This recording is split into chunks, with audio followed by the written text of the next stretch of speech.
안녕하세요. 삼성서울병원 정형외과 교수 서성욱입니다. 삼성서울병원 희귀암 센터장을 맡고 있고 삼성융합의과학원 의료인공지능연구소 소장을 맡고 있습니다. 여러분은 인공지능이라고 하면 어떤 것이 가장 먼저 떠오르시나요? 알파고처럼 게임을 인간보다 잘하는 인공지능, 사람과 대화를 하는 애플의 시리, 또는 자율주행 자동차 등이 떠오르실 텐데요. 이런 인공지능이 앞으로 의학, 특히 암의 진단과 치료를 어떻게 바꿀 수 있을지 한번 알아보도록 하겠습니다.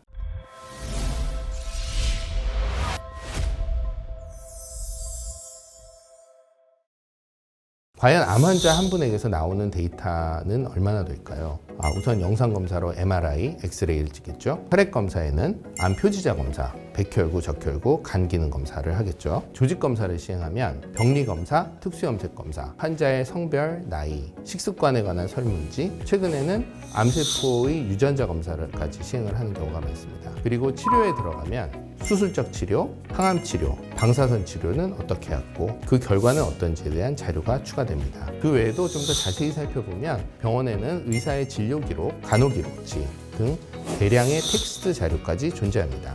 이처럼 그 데이터 양이 워낙 방대하고 다양해서 인간 의사는 사실 그 아주 일부의 의미밖에 해석할 수 없습니다. 우리 인간의 인지 능력으로는 명확하게 구별할 수 있는 것이 몇 가지나 될까요?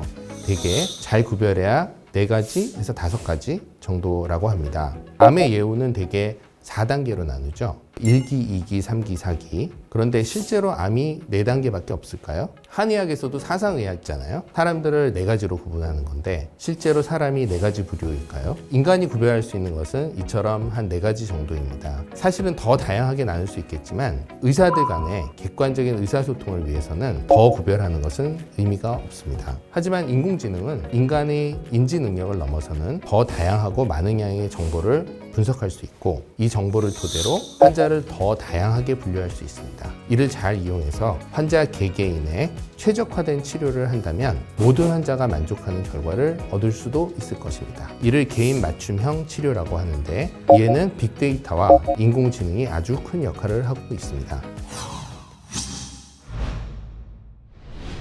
우선 암 환자의 예후를 예측하는 인공지능을 한번 볼까요? 자, 이 그림을 보시면 저희 연구소에서 개발한 인공지능으로 위암 환자의 예후를 분류한 그림입니다. 이 그림에서 보시는 것처럼 일반적인 병기 분류보다 훨씬 더 정밀하게 예후에 따른 환자를 분리합니다. 다음 그림은 환자 개개인의 특성에 맞는 치료를 결정하는 알고리즘의 예인데요. 이 인공지능으로 희귀암 환자의 치료 결정을 내리게 해보았습니다. 이 그림은 그 결과인데요. 파란색 선은 인간 의사의 치료 결과이고 붉은색은 인공지능의 치료 결과입니다. 인간 의사의 선택과 비교하면 더 좋은 결과를 보여주는 것을 볼 수 있습니다. 물론 아직 검증이 더 필요하겠지만 이것이 현실이 된다면 더 이상 명의를 찾아다닐 필요가 없겠네요. 의료 수준은 더 정확해지고 더 보편화돼서 누구나 어디서든지 빠르게 진료받을 수 있게 될 것이 예상이 됩니다. 암 분야에서 인공지능은 복잡한 이미지로부터 병을 진단하는 진단에 이용되기도 합니다. 우선 의료 영상을 이용한 진단을 보면 인공지능은 그림과 같이 뼈에 전이된 암을 단순 방사선 영상만으로도 찾아냅니다. 인간의 눈으로는 구별하기 어려운 경우도 말이죠. 이외에도 이미 많은 분야의 영상 진단에서 이미 인간의 수준을 뛰어넘었습니다. 인공지능은 암 연구에서도 획기적인 변화를 만들었습니다. 인공지능은 암세포의 특이적인 돌연변이 유전자가 만들어내는 돌연변이 단백질의 구조를 예측하고 이를 타깃으로 하여 새로운 치료제를 만들 수도 있습니다.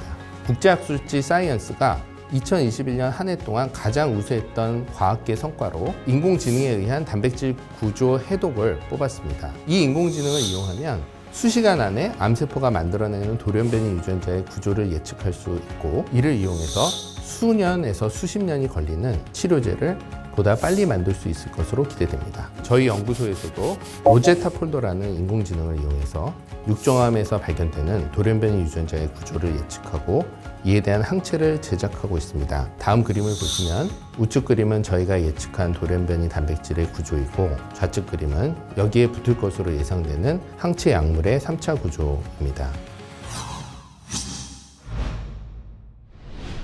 자, 그럼 과연 인공지능이 만능일까요?